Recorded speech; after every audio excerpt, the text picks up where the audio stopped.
আচ্ছা শোনো, তাহলে প্রথমেই শক্তির ব্যাপারে বলি। কাজ আর শক্তির মধ্যে একটা সম্পর্ক আছে। হ্যাঁ, কাজেরও একক জুল। তাহলে কাজ এবং শক্তি কি রাশি? কাজ পড়ানোর সময় কি লিখে দিয়েছিলাম?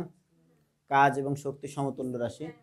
দুটো স্কেলার, দুটোর এককে কি জুল। অ্যাকচুয়ালি তুমি যদি বলো যে কোনো একটা কাজ করলাম, তাহলে ওই কাজ করতে কিছু শক্তি ব্যয় হয়। যতটুকু শক্তি ব্যয় হয় ততটুকুই একজন কাজ করতে পারে, মনে থাকবে। আবার কখনো কখনো কিছু কাজ করা হয়, ওই কাজ করলে ঠিক ততটুকুই শক্তি জমা হয়। যেমন তুমি যদি বলো যে একটা ইঁটকে তুললাম, তুলতে কাজ করতে হবে কিনা উপরে, এই তুলে যদি রেখে দাও এই জায়গাতে ধরে আছো তুমি, তাহলে এই জায়গা পর্যন্ত নিয়ে আসতে কাজ করতে হয়েছে। ওই কাজটুকু তার ভিতরে শক্তি হিসেবে জমা আছে। এবং তুমি কি করতে পারো, এটা যদি ছেড়ে দাও তাহলে পরে ওই ইঁটটা সুন্দর কোথায় পড়বে? ভূপৃষ্ঠে। দেখবা ভূপৃষ্ঠের মাটি যদি একটু নরম হয়, ওটা দেবে চলে গেছে। তাহলে এই যে কোনো একটা জায়গাকে দাবিয়ে দিয়ে চলে গেল, নিশ্চয় একটা শক্তি দিয়েই তো দাবিয়েছে, নাকি বলো? বা একটা কাজ হয়েছে। তাহলে এই কাজ এবং শক্তি এ দুটো কি সবসময়ের জন্যই ইকুইভ্যালেন্ট, মানে সমতুল্য রাশি। বুঝো, কেউ একজন ধরে নাও সিঁড়ি বেয়ে 10 তলা পর্যন্ত ভারী একটা জিনিস নিয়ে যেতে পারছে, তাহলে অনেক কাজ করতে পারছে, বুঝবা তার অনেক শক্তি। আর ওই জিনিসটাই কেউ 1 তলা উপরে নিয়ে যেতে পারবে না, দেখা হলো যে দোতলা নিয়ে যেতে পারছে না, তাহলে কি বুঝবো? তার শক্তি কম, এজন্যই সে কাজ কম করতে পেরেছে। বুঝলে তো? আবার এখানে খুবই সুন্দর আছে, এরপরে আসবে ক্ষমতা। ক্ষমতাটা আবার হচ্ছে যে একক সময়ে কত কাজ করতে পারে, বুঝতে পেরেছো? তার মানে একই সমান কাজ কেউ দেখা হলো 5 দিনে করলো, কেউ 1 দিনে করলো, তাহলে কার ক্ষমতা বেশি? কাজ তো একই সমান করেছে, তাহলে ক্ষমতা কম বেশি হলো কেমনে? এই যে তাড়াতাড়ি করার ব্যাপারটা, বুঝতে পেরেছো? যার ক্ষমতা বেশি তার ফোনে দেখবা যে তত তাড়াতাড়ি কাজ হয়ে যাচ্ছে। তোমার কলেজ ট্রান্সফার, দেখলো কেউ একজন ফোন দিল, ট্রান্সফার হয়ে গেল, তাহলে তার ক্ষমতা বেশি। বাট আমি কল দিলাম, দেখালো জীবনেও হইলো না, তাহলে আমার ক্ষমতা কিরকম? ইনফিনিটি। আচ্ছা, তাহলে এই বিষয়গুলো আমরা মোটামুটি বুঝি। এখন এটা ফিজিক্সের দৃষ্টিতে যেভাবে হচ্ছে লেখা হয়, সমীকরণ, গাণিতিক সমস্যা, সেভাবে আমরা জানবো। ওকে, তাহলে প্রথমে আসি শক্তির ব্যাপারে। শক্তি কাকে বলবো? শক্তি বা energy, what is this? Direct লিখে দিতে পারি, কোনো বস্তুর বা কোনো ব্যক্তির কাজ করার সামর্থ্যকে কি বলবো? শক্তি। ওই যে যার যত শক্তি আছে সে তত কাজ করতে পারে, তাহলে কাজ করার সামর্থ্যকে বলবো। একদম প্রাণবন্ত থাকবা, হ্যাঁ, ঝিমিয়ে পড়বা না। তাহলে লিখো, কোনো বস্তু বা ব্যক্তির কাজ করার সামর্থ্যকে, অর্থাৎ ক্যাপাসিটি অফ ডুইং ওয়ার্ক,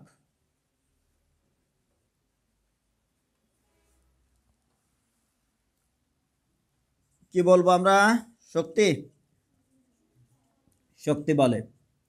এখন বলো, এই শক্তি কয় প্রকার? কি কি? আরো বেসিকে যাও, এই শক্তি মোট কয় প্রকার? হ্যাঁ, যান্ত্রিক শক্তি হবে। হ্যাঁ, কয় প্রকার? 16।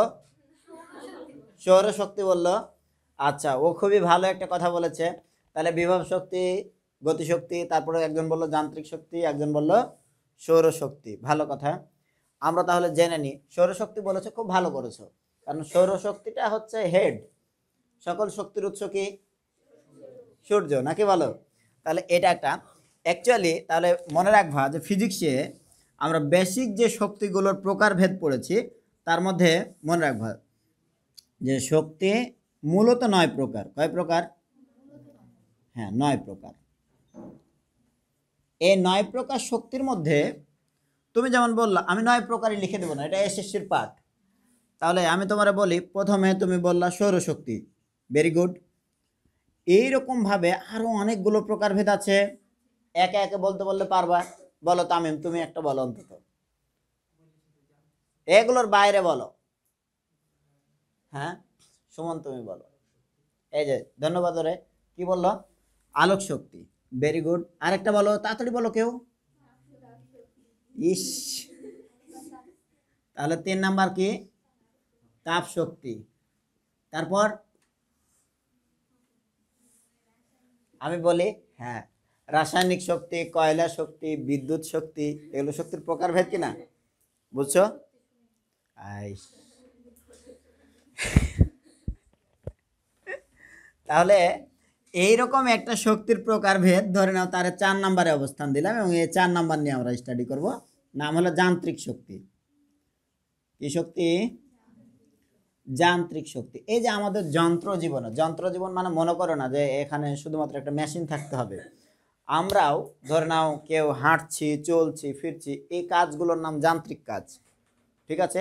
এই যন্ত্রের মতো ঘোরা, যন্ত্রের মতো পড়াশোনা করা।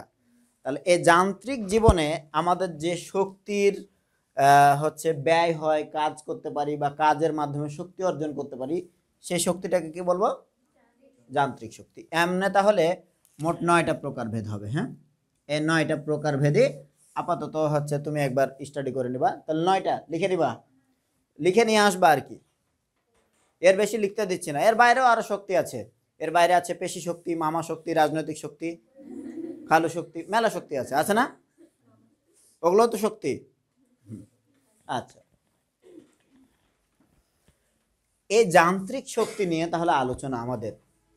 মেকানিক্স বলতে এই যে এই অধ্যায়গুলো আছে না, গতিবিদ্যা, নিউটনিয়ান বলবিদ্যা, কাজ, শক্তি, ক্ষমতা, এই অধ্যায়গুলোকে বলা হয় মেকানিক্স, বলবিদ্যা। কি বলে? বলবিদ্যা। ওই বলবিদ্যাতে যে শক্তিগুলো নিয়ে আলোচনা হয় তার নাম হলো যান্ত্রিক শক্তি। ঠিক আছে? এরপরে আমরা অন্যান্য শক্তি নিয়ে অন্য অধ্যায়গুলোতে আলোচনা দেখতে পাবো। হ্যাঁ, আচ্ছা, আলোক শক্তি নিয়ে কোথায় দেখতে পাবো? আলোর অধ্যায় আছে। তাপ শক্তি নিয়ে কোথায় দেখতে পাবো? তাপ গতিবিদ্যার অধ্যায় আছে, আছে না? তাহলে এই জায়গাগুলোতে কোন শক্তি নিয়ে আলোচনা হবে? শুধুই যান্ত্রিক শক্তি। ওকে, ভেরি গুড। লিখো যান্ত্রিক শক্তি। This is called mechanical energy. Mechanical energy.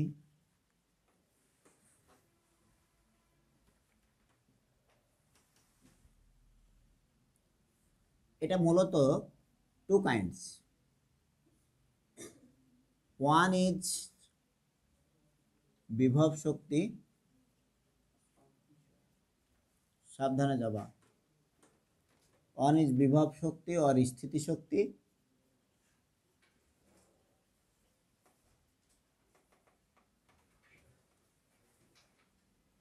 ইংরেজিতে আমরা বলি কি? Potential energy. Potential energy.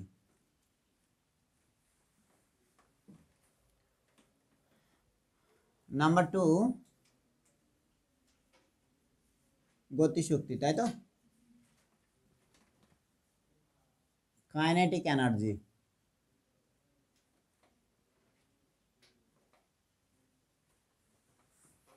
বিভব শক্তি আর গতিশক্তি। এখন বিভব শক্তির আবার কিন্তু 3টা ধরন আছে। বিভব শক্তির 3টা ধরন আছে। হ্যাঁ, তবে ছোট্ট একটা কথা এখানে লিখে নিতে পারি আমরা, যে বিভব শক্তিটা মেইনলি কিসের উপর ডিপেন্ড করে সেটা, এটুকু জানলেও একজনের অনেক কিছু জানা হয়। তাহলে বিভব শক্তি মূলত অবস্থানের ওপর বা সরণের ওপর নির্ভরশীল। বুঝছো? পজিশন চেঞ্জ করে দিলে বিভব শক্তিও কি হয়ে যায়? চেঞ্জ হয়ে যায়। তাহলে এখানে আমরা লিখি এটা অবস্থানের উপর নির্ভরশীল। ভুলে যাবা, ভুলবা না বলে লাল কালি দিয়ে লিখলাম।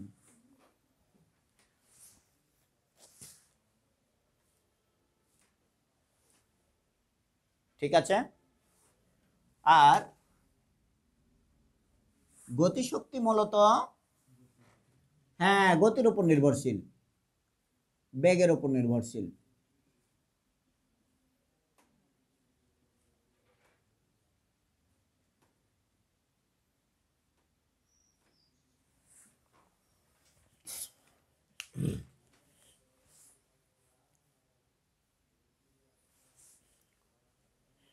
তাহলে খেয়াল করো যে আমরা এখানে ফোকাস দিলাম, তাহলে অবস্থানের উপর নির্ভরশীল হচ্ছে বিভব শক্তি, আর বেগের উপর নির্ভরশীল হলো গতিশক্তি। তো এই বিভব শক্তির ব্যাপারে একটু আলোচনায় আসি, কেমন কি। তাহলে আমাদের আলোচ্য ব্যাপার হলো এখন বিভব শক্তি। কয় প্রকার বললাম? 3 প্রকার বললাম। হ্যাঁ, মেইনলি হচ্ছে এটা এত আগে প্রকার ভেদগুলো পড়ানো হইতো না, কিন্তু আমি তাও 2-1টা লেকচারে দিয়েছিলাম। এখন আমরা একটু গুরুত্ব দিয়ে পড়ব। তাহলে 3 কাইন্ডস, 3 রকম ভাবে ফিজিক্সে দেখা যায়। নাম্বার 1,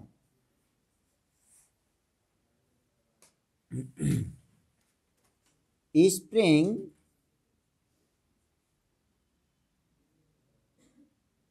বা স্থিতিস্থাপক বিভব শক্তি।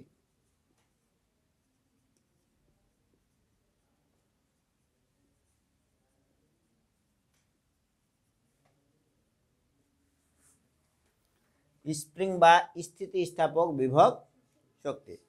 একটা স্প্রিং প্রসারণ ঘটাইলে, একটা স্প্রিংকে টেনে লম্বা করলে কাজ করতে হয়, যতটুকু কাজ করা লাগে ঠিক ততটুকু তার ভিতরে শক্তি হিসেবে জমা হয়, সঞ্চিত হয়।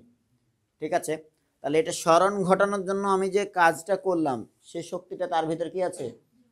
জমা আছে। এবং এটা স্থিতিস্থাপক সীমার মধ্যে হলে, আমি যখন স্প্রিংটাকে টান দিয়ে লম্বা করে ধরে রেখেছি, একটা কাজ করেছি, যখনই আমি এটা ছেড়ে দেবো সেটা আবার কি হবে?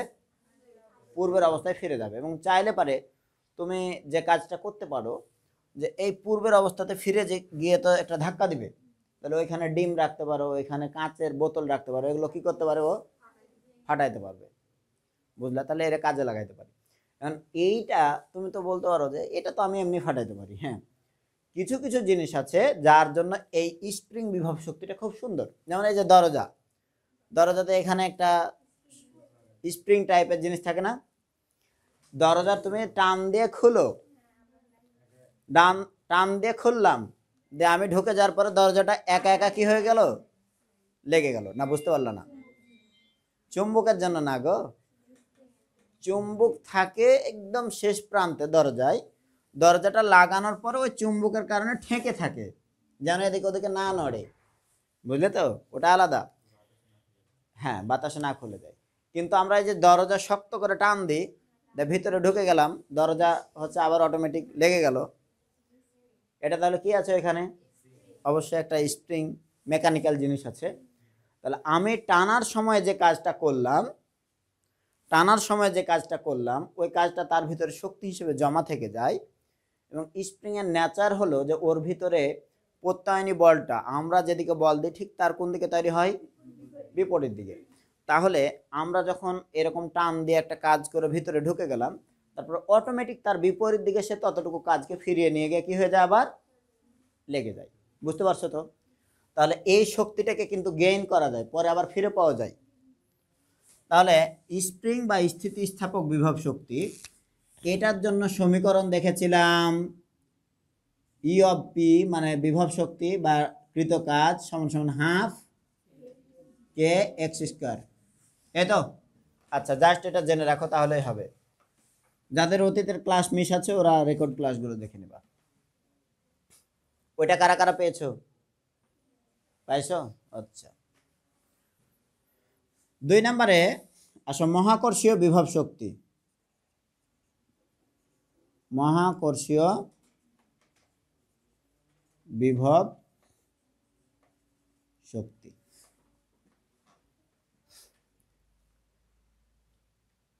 এই মহাকর্ষীয় বিভব শক্তি লেখা হলেও মনে হচ্ছে যে নতুন কিছু না, এটার সঙ্গে তোমরা সবচেয়ে বেশি পরিচিত। এবং এই মহাকর্ষীয় বিভব শক্তিটা এই টাইপের, ইওপি বা ডব্লিউ যাই নামে ডাকো, মানে যতটুকু কাজ করি ততটুকু কি বিভব শক্তি হিসেবে জমা হয়। দিস ইজ mgh, এই টাইপের, বুঝলে তো? এরকম না হয় আরো একটা, যেটা সেটা সেটা যদি পৃথিবীর আকর্ষণ বলের দিকে, ধরে নাও চাঁদ থেকে কোনো একটা বস্তুর টান দিয়ে নিয়ে আসছো, তাহলে পৃথিবী পর্যন্ত নিয়ে আসতে তার ভিতরে একটা শক্তি জমা হবে, কাজ জমা হবে, সেটাকে আমি বিভব শক্তি ভি হিসাবে যদি লিখি, তাহলে সেটা হবে -gm/r, -gm/r। তো এটা আলাদা একটা ব্যাপার। ঠিক এই ধরনের যে কাজগুলো হিসাব করছি আমরা, এটা ছোট জায়গার জন্য, এটা লম্বা দূরত্বের জন্য কাজগুলো হিসাব করলে আলটিমেটলি এরকম চলে আসবে, বুঝছো? এবং সেটা আমরা মহাকর্ষ অভিকর্ষ অধ্যায়তে গিয়ে পড়ব, মহাকর্ষ অভিকর্ষ অধ্যায়তে গিয়ে পড়ব।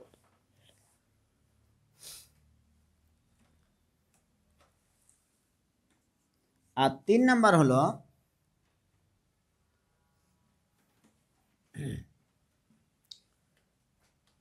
হলো তড়িৎ বিভব শক্তি।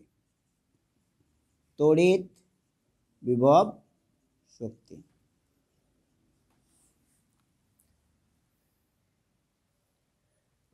একটা আধান বা চার্জ যদি রাখা হয়, তাহলে তার চারপাশে কিন্তু একটা ক্ষেত্র তৈরি হয়। এই ক্ষেত্র বলতে এর মধ্যে আরেকটা চার্জকে যদি নিয়ে আসি, তাহলে হয় আকর্ষণ করবে অথবা, তাই তো? তাহলে একটা চার্জের চারপাশে একটা অবশ্যই কি তৈরি হবে, এরিয়া থাকবে, যে এরিয়ার মধ্যে সে কি করতে পারে, আকর্ষণ বা বিকর্ষণ। তো সেটা অসীম পর্যন্ত, মানে অ্যাকচুয়ালি তার আকর্ষণ কোথায় গিয়ে শেষ হয় এটা আমরা জানি না। তো এর মধ্যে আরেকটা চার্জ নিয়ে আসলে সে কি করবে, হয় আকর্ষণ করবে অথবা, তো এই এরিয়াটুকুকে আমরা বলি ইলেকট্রিক ফিল্ড, তড়িৎ ক্ষেত্র, বুঝছো?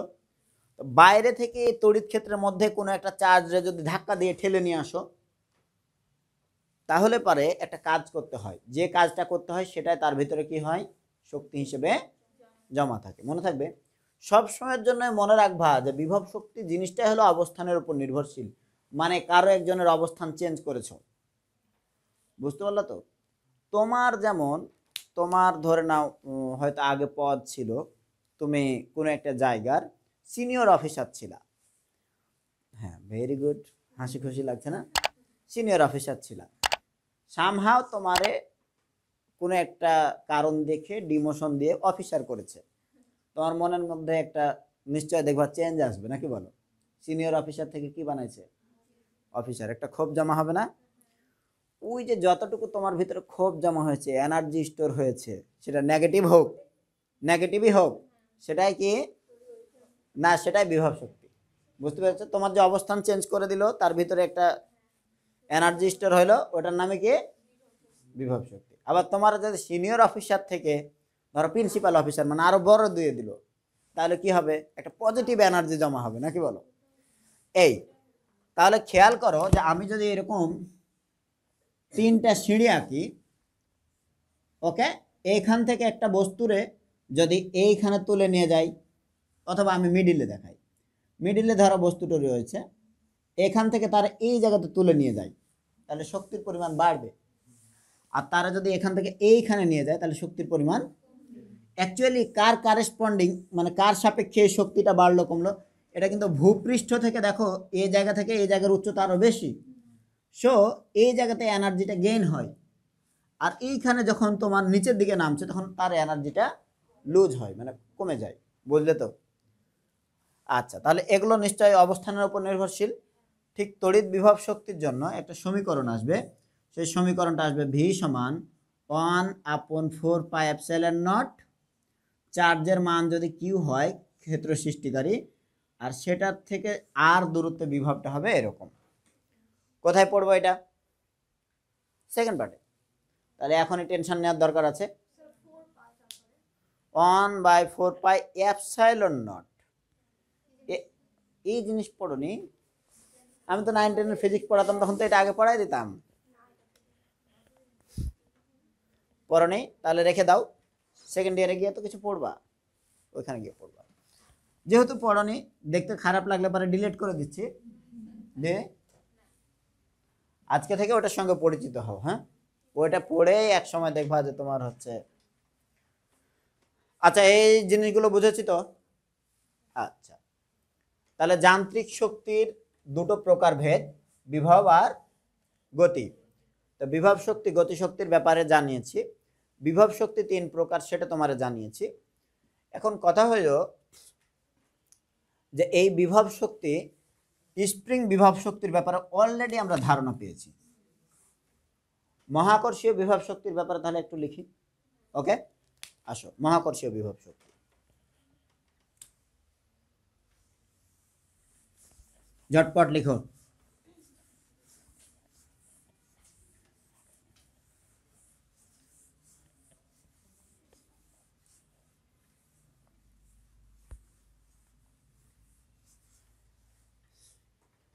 তোমাদের একটা ছোট্ট কথা বলা যেতে পারে।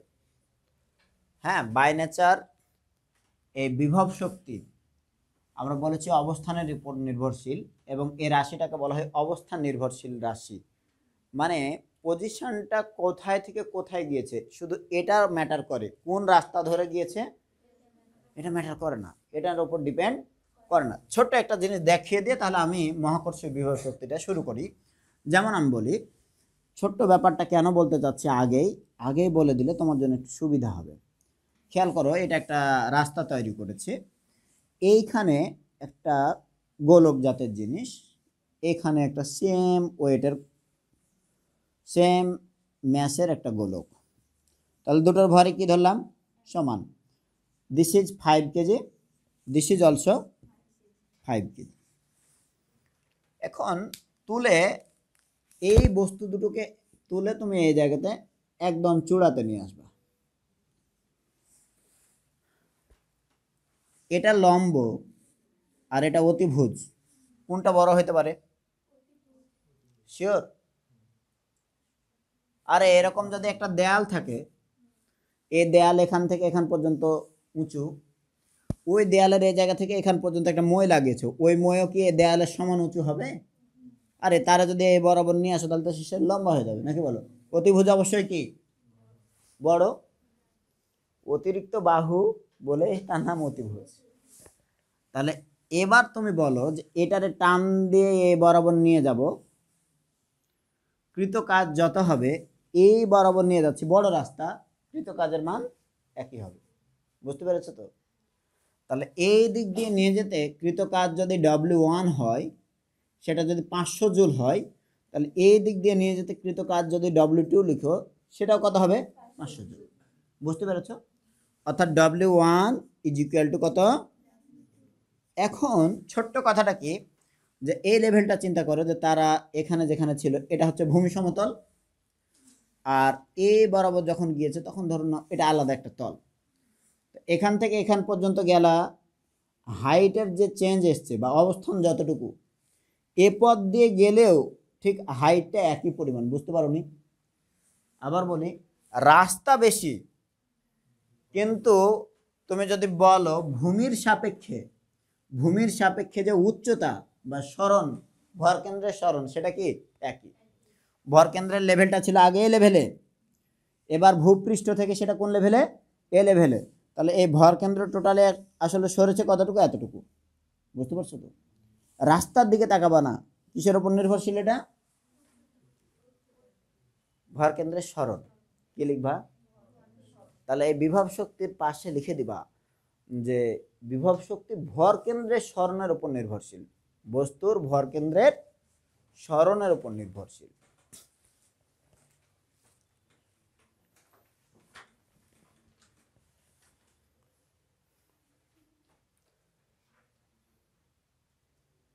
লিখেছ? মানে এটাকে তোমারে আরো একটা লাল কালির দাগ দিয়ে দিই, তাহলে বুঝবে।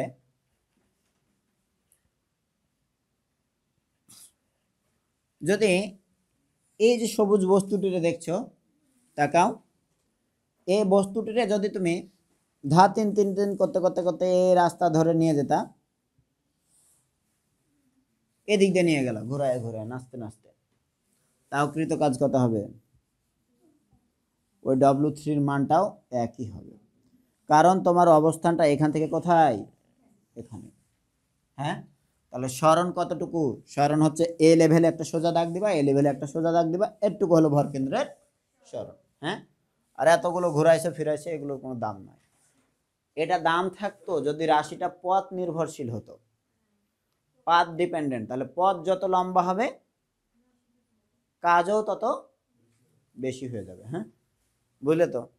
তাহলে পথ ডিপেন্ডেন্ট রাশিটার ব্যাপারটা হচ্ছে এরকম যে পথ যত দীর্ঘ হবে ওই রাশির মান তত বেড়ে যাবে, ওই রাশির মান তত বেড়ে যাবে। বুঝছো? এইখানে তাহলে আমরা মহাকর্ষীয় বিভব শক্তির অনেকখানি বলে ফেলেছি। জাস্ট এটাকে তাহলে এভাবে ব্যাখ্যা করব যে এটা যদি পৃথিবীর একটা সারফেস ধরলাম, তাহলে এটা কিন্তু আর্থ, এই আর্থের এটা ধরে না ভূমি সমতল, কেমন তো অনেক বড় করে এঁকেছি বলে আমরা হচ্ছে এরকম বাঁক দিয়েছি। এই ছোট একটা এরিয়ার মধ্যে যদি বলো তাহলে ভূমি সমতলটা সমান দেখা যায়। তাহলে এই ভূমি সমতলের এইখানে আমরা যদি একটা বস্তু থাকে, এই বস্তুর ব্যাপারে এর আগেও বহুবার এরকম বলেছি, তোমাদের ব্যাচে বলেছি কিনা ডোন্ট নো। এই বস্তুর ভর যদি এম হয়, তাহলে এম ভরের বস্তুটির ভর কেন্দ্র বরাবর একদম পৃথিবীর কেন্দ্র তাকে যে বলে আকর্ষণ করে, সে আকর্ষণ বলের মান যদি এফ বলি, তাহলে এই এফ এর মান কত? তাহলে এই যে ও বললে এফ এর মানটা হলো mg। আসলে পৃথিবী কোনো একটা বস্তুরে যত বলে আকর্ষণ করে সেটাই তার ওজন, সেটাই তার ওজন, অর্থাৎ এই পৃথিবীর আকর্ষণ বলটাই তার ওজন বল। মহাকর্ষ অভিকর্ষ অধ্যায়তে গেলে আরো সুন্দর ক্লিয়ার হবা। তাহলে ওজন বল কত? mg। ওকে, বলো বস্তুটিরে যদি এবার উপরের দিকে নিয়ে যেতে চাও, এমনি এমনি তুমি ওরে বললা, মুখে বললা যে উপরে যাও, চলে যাবে? কি করতে হবে আমারে? বলো কি করতে হতে পারে? তাহলে আমার মুখের কথাই কিন্তু ওই বস্তু যাবে না। ওই বস্তু আমার যতই প্রিয় হোক আর আমি ওর যতই প্রিয় হই, ন্যাচারাল এই বডিগুলো এরকম ভাবে কথা শোনে না। শুনে হয়তো জিনরা শুনে। তোমাদের কারো কাছে জিন আছে? মানে বড় বড় জিন পোষে না অনেকে? ঠিক আছে। পড়াশোনা, আমাদের পড়াশোনা মাঝে মাঝে এতই জমে যায় যে ওই পড়াশোনা শেষ করার জন্য মনে হচ্ছে যে না শ্রমিক লাগানো লাগবে, এরকম হয়। হ্যাঁ, এজন্য পড়াশোনা জমাবো না, কারণ তোমার অন্যান্য কাজ শ্রমিক করে দিতে পারবে, পড়াশোনা করে দিতে পারবে? হ্যাঁ, ওই যে মাথা ঝোঁকাচ্ছে। হ্যাঁ,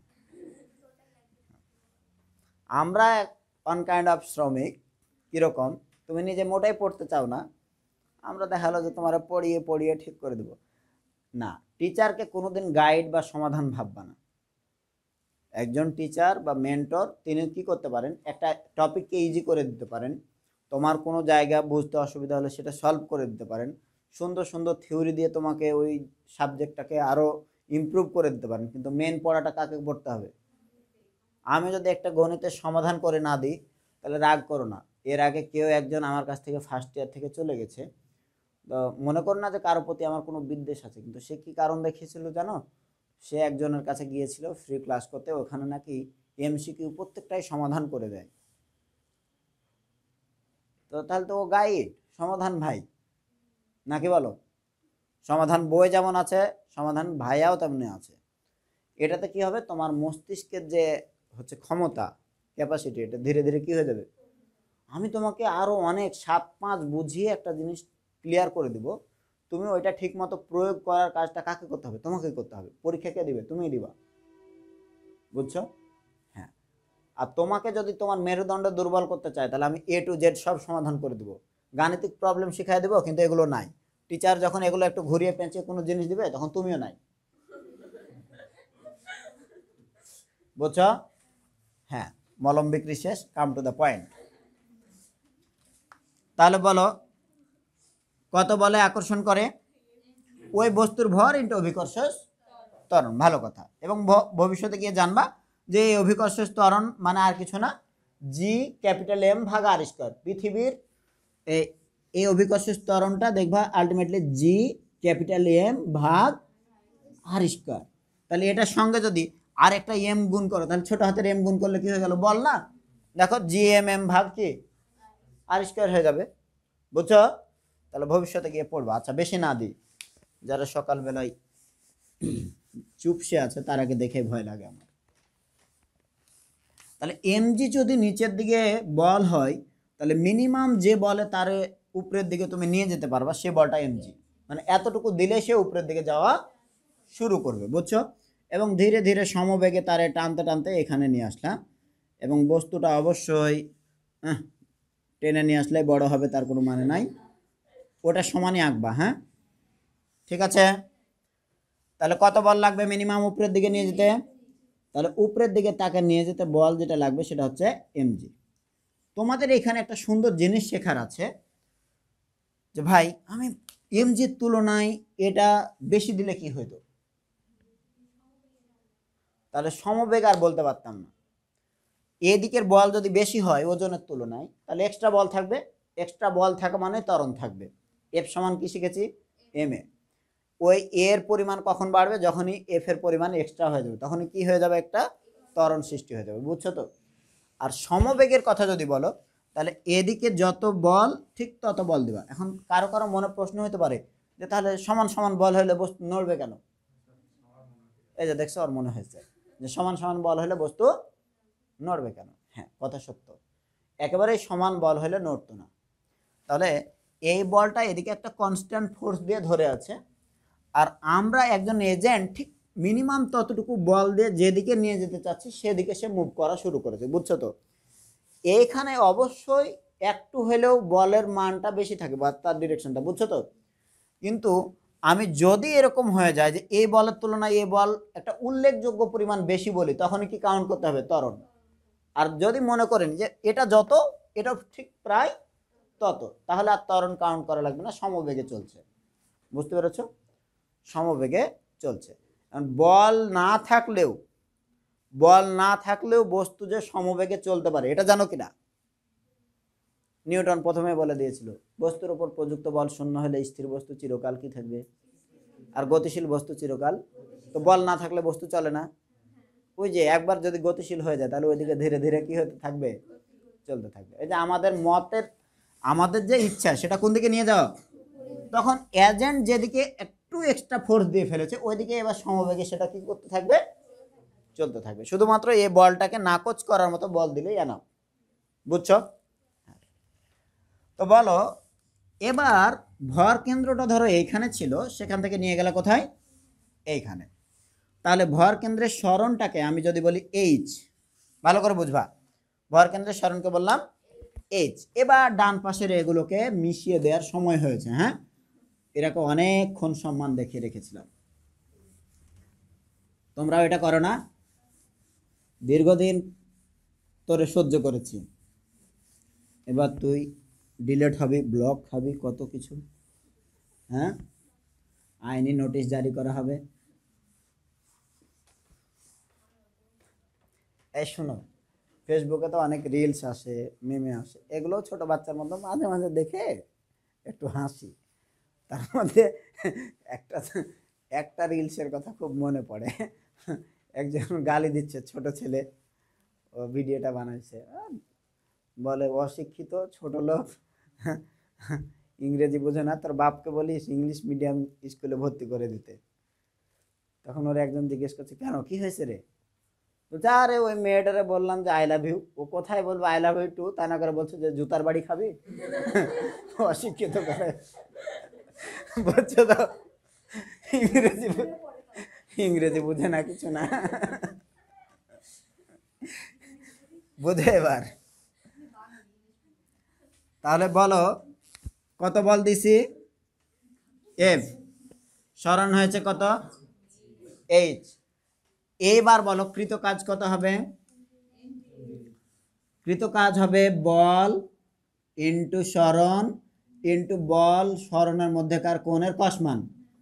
বল যেদিকে সরণও, তাহলে কোণ কয় ডিগ্রি? 0 ডিগ্রি। এফ এর মান কত? এমজি। সরণটা কত? এইচ। কস 0 ডিগ্রি মান 1। সো কাজের মান কত? এমজিএইচ। বুঝলে তো? এইখান থেকে এটা এসছে, এতদিন যেটা মুখস্থ করে লিখতে, এটা এখান থেকে এসছে। এখন আজকে থেকে তাহলে এইচ কে উচ্চতা না বলে কি বলবা? ভর কেন্দ্রের বড় হয়েছে। হ্যাঁ, তাহলে এইচ কি ভর কেন্দ্রের সরণ। এবার বলেন এটা যদি এরকম হতো যে বাঁকা রাস্তা ধরে নিয়ে গেলাম, যে এখানে রাখলাম, তারপরেও ভর কেন্দ্র এ লেভেল থেকে কোথায় গিয়েছে, এ লেভেলে, তাহলে তার সরণ কত, ওই এইচ। বুঝছো? আচ্ছা, এখন বলো এই কাজটা ডিপেন্ড করেছে কার উপর, এইচ এর উপর। তাহলে রাস্তার উপরে না, ভর কেন্দ্রের জাস্ট সরণের উপর। হ্যাঁ, গেল এটা। তাহলে যতটুকু কাজ করে তাকে নিয়ে গিয়েছি অভিকর্ষ বলের বিরুদ্ধে, ঠিক ততটুকু তার ভিতরে এনার্জি কি হয়ে যায়, জমা হয়ে যায়। সেই জমা হয় এনার্জিকে আমরা বলি বিভব শক্তি বা সঞ্চিত শক্তি বা স্থিতি শক্তি। This is equal to mgh। Okay, তাহলে এই হলো মহাকর্ষীয় বিভব শক্তি সরল দৃষ্টিতে। আর আরো জটিল দৃষ্টিতে আসলে মহাকর্ষীয় বিভব শক্তি এক সময় হবে -gm/r। বড় দূরত্বের ক্ষেত্রে এগুলো আসবে। হ্যাঁ, ওটা তো পরে পড়াবো বলেছি। এবং এটা যে কোনো পথে আমরা ঘুরিয়ে নিয়ে গেলে ওই কাজটাকে পুনরায় পাওয়া সম্ভব।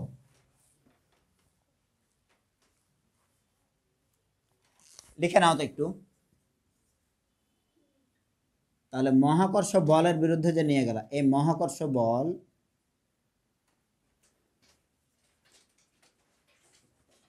একটি সংরক্ষণশীল বল।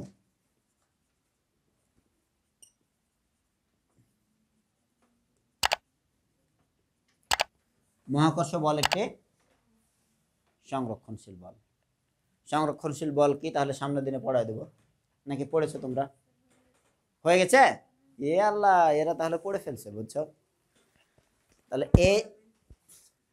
এই কারণে মহাকর্ষ বল কি সংরক্ষণশীল বল। কারণ তুমি যে কষ্ট করে এটা নিয়ে গেলা, এবার যদি এখানে তুমি ছেড়ে দাও তাহলে আর কষ্ট করে তার নিচে নামানো লাগবে না। কি করবে সে?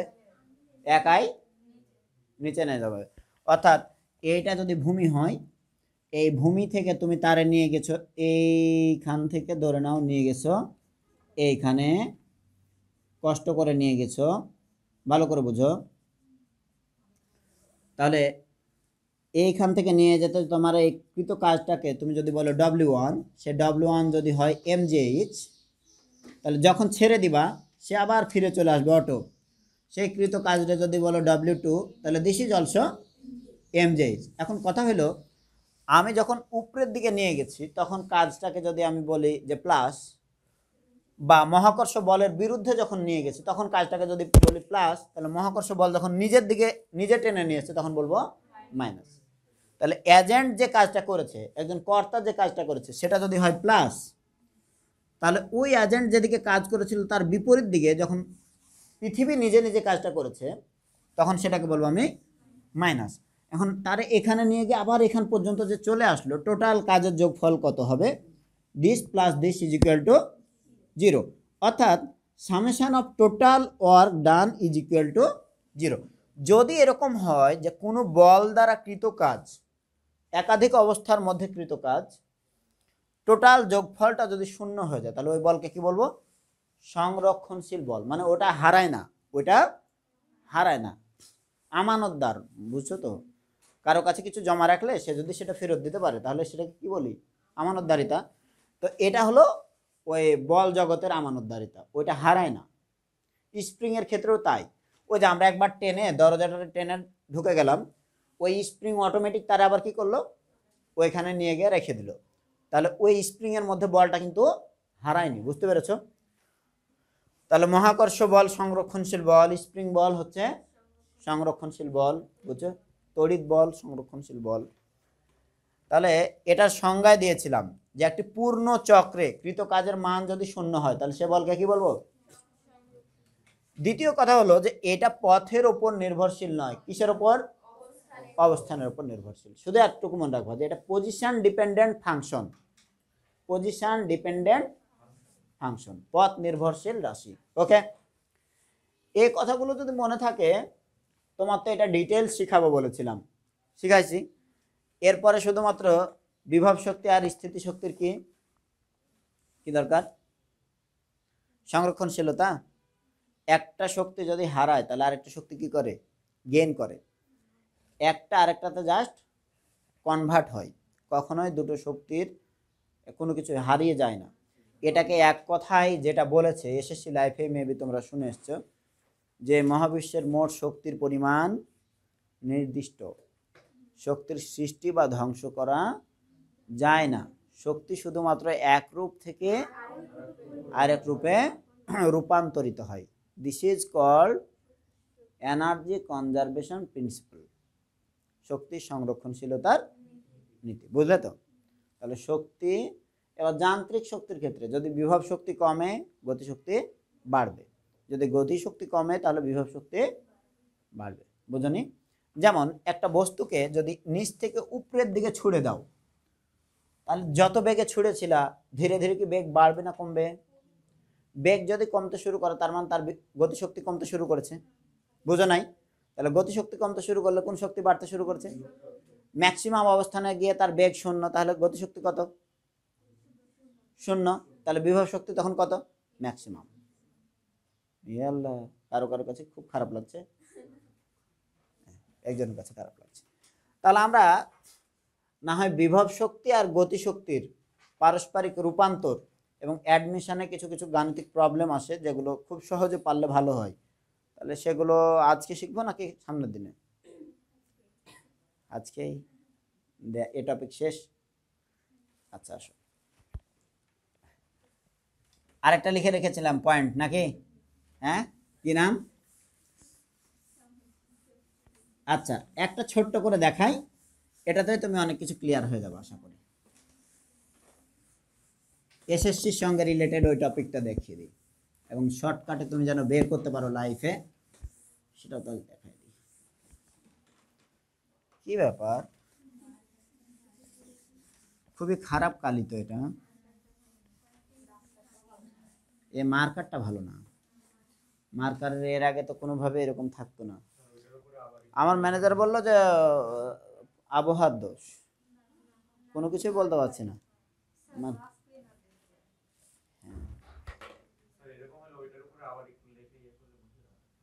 তাই না? আচ্ছা শোনো, তাহলে আমরা যেটা পড়তে চাচ্ছি বিভব শক্তি ও গতিশক্তির সংরক্ষণশীলতা নাকি? বিভব শক্তি সংরক্ষণশীলতা ডিরেক্ট। খেয়াল করো, এইখানে যদি একটা বস্তু ভূমি সমতল থেকে ধরে নাও এই উচ্চতায় রয়েছে, এই উচ্চতায় এই জায়গায় আছে, বস্তুর ভর থাকলেও তুমি কাজ করতে পারবে, না থাকলেও কাজ করতে পারবে। এম ভর, এখান থেকে এখান পর্যন্ত উচ্চতাটা কত ধরলাম? এইচ, এইচ উচ্চতায় আছে। প্রথমত বলো তো, মিডিল পয়েন্টে যদি আসে তাহলে বিভব শক্তি কি হয়ে যাবে? এই জায়গাতে বিভব শক্তি, তাহলে এম ভরের এই বস্তুটির জন্য এই জায়গাতে বিভব শক্তি নিশ্চয় এম জি এইচ, অ্যান্ড বস্তুটি যদি ওই জায়গাতে স্থির থাকে তাহলে তার গতি শক্তি কাইনেটিক এনার্জি ই অফ কে সমান কত? 0। সন্দেহ আছে? এখন এইখানে যদি আসে তাহলে আমরা দেখতে পাচ্ছি উচ্চতা অর্ধেক হয়েছে ধরো, তাহলে উচ্চতা এইচ ভাগ 2।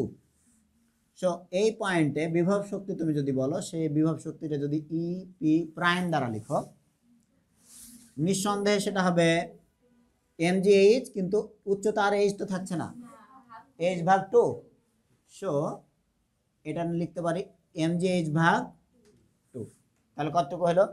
অর্ধেক। তাহলে গতিশক্তির পরিমাণ তুমি যদি বলো, তাহলে গতিশক্তির সমীকরণ মেলা কিছুই লিখতে পারো, কিন্তু আমার গতিশক্তির পরিমাণটা তুমি যদি বলো সেটা হবে এম জি এইচ ভাগ 2, তাই না? তাহলে যতটুকু বিভব শক্তি হারাইলো, বলে এই ব্যাপারে কোনো সন্দেহ আছে? এটা কি বুঝতে অসুবিধা?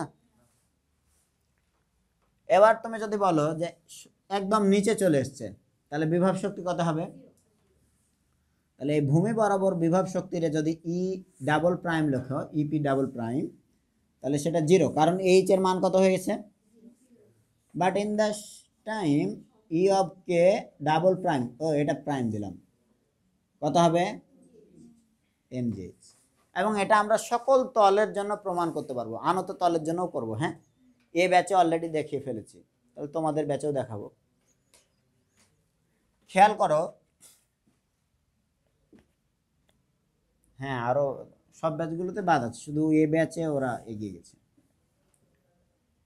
এই জায়গাটা এটুকু যদি বুঝে থাকো, এখানে কিন্তু গাণিতিক সমীকরণটা আমি প্লট করিনি, জাস্ট কতটুকু নামবে সেটা বলে দিয়েছি, কতটুকু হবে সেটা বলে দিয়েছি। গাণিতিক সমীকরণ যদি প্লট করি, কারণ আমি যদি এই পয়েন্টটাকে এ বলি, এই পয়েন্টকে বি বলি, আর এই ভূমিকে বললাম সি,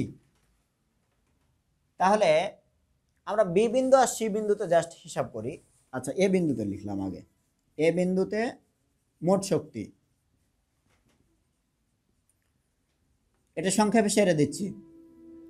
মোট শক্তি ই সমান বিভব শক্তি আর গতিশক্তি E of P plus E of K, কত হবে এমজিএইচ। কারণ কি ই অফ কে এর মান 0, ভেরি গুড। বি বিন্দুতে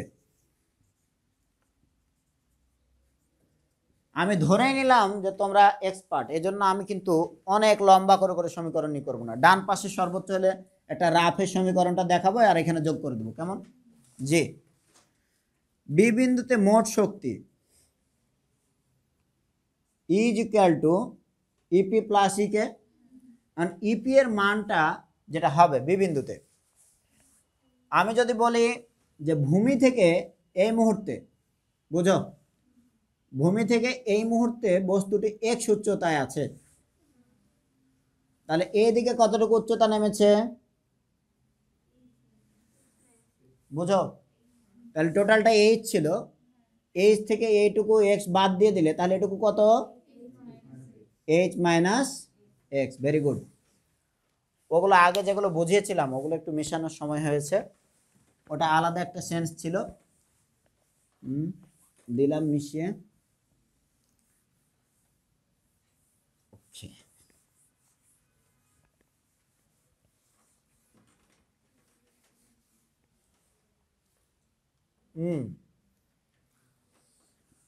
ইকে আর ইপি এ যোগ করব, তাই তো। এখন বলো এক্স উচ্চতায় আছে, তাহলে এক্স উচ্চতার সাপেক্ষে বিভব শক্তি ই অফ পি এর মান এম জি ইন্টু এক্স, ভুল আছে, উচ্চতা এক্স, উচ্চতার সঙ্গে রিলেটেড বিভব শক্তি। আর গতি শক্তি হাফ এম কি হবে V square, half M. Actually তাহলে বস্তুটি নিচের দিকে পতনের সময় এই জায়গাতে যখন অবস্থান করছে, তখন এই জায়গাতে তার বেগটা কত তার উপর রিলেটেড, তার সঙ্গে রিলেটেড।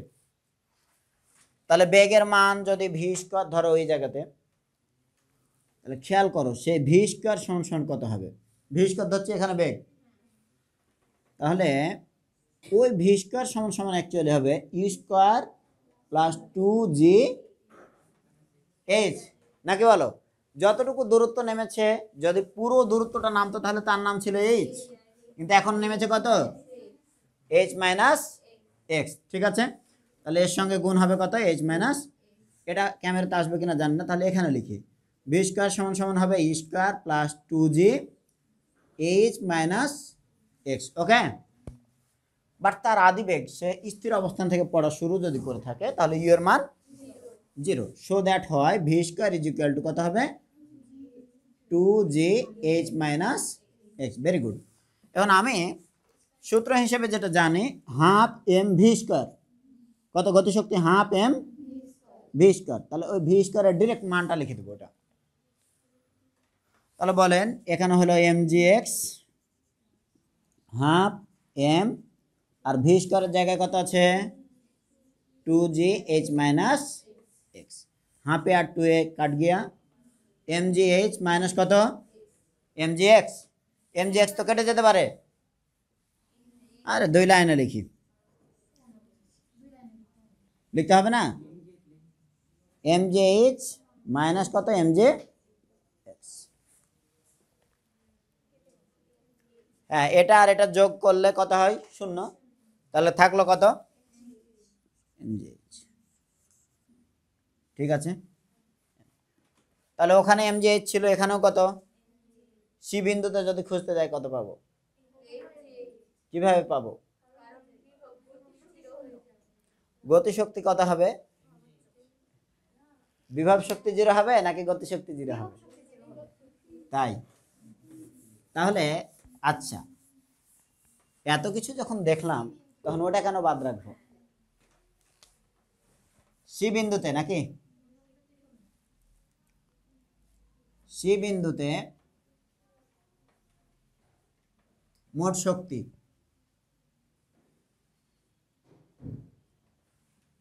ইজ ইকুয়াল টু বিভব শক্তির মান 0, বিকজ এইচ 0, আর গতিশক্তিটা হাফ এম, ধরে নাও এ, এটারও তো ভি নামে ডেকেছিলাম, এখানকার বেগ, এখানকার বেগটারে আমি যদি ভি1 নামে ডাকি, যে বেগে এসে ভূমি স্পর্শ করলো সে বেগকে কি নামে ডাকলাম? ভি1 এর স্কয়ার।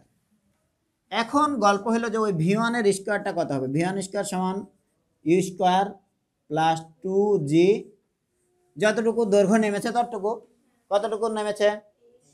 এইচ। এবার কিন্তু আর এইচ মাইনাস এক্স না, কতটুকু নেমেছে? এইচ। তাহলে এটা নেমেছে H. This is equal two 0, তাহলে ভি স্কয়ার সমান সমান কত? এটা ভি1 স্কয়ার সমান 2জি, এইচ বসায় দাও, তাহলে এটা হাফ এম, আর ভি1 এর জায়গায় লিখে দিলাম 2জি এইচ। এটা এটা কেটে গেলে কত হলো? ঠিকঠাক আছে তো নাকি? যাওয়া লাগবে? হ্যাঁ,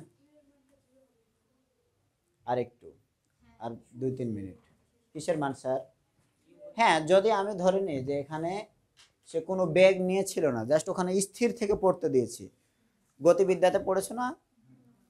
স্থির অবস্থান থেকে পতনশীল বস্তুর ক্ষেত্রে আদিবেগ কত?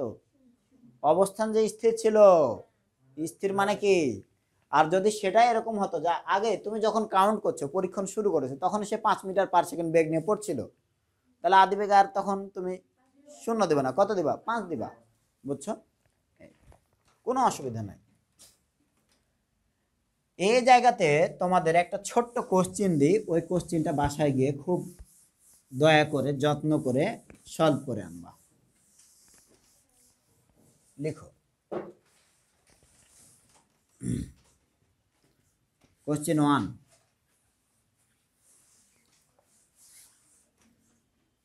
60 মিটার উচ্চতা হতে একটি বস্তু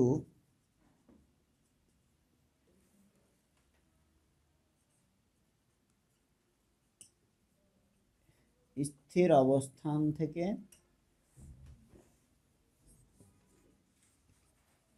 মুক্তভাবে পড়ছে,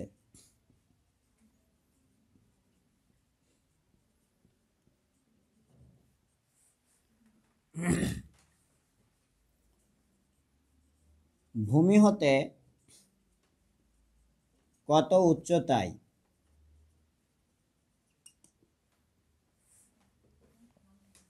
বস্তুটির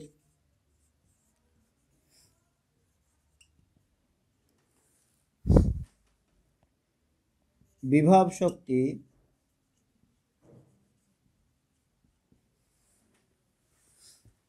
গতিশক্তির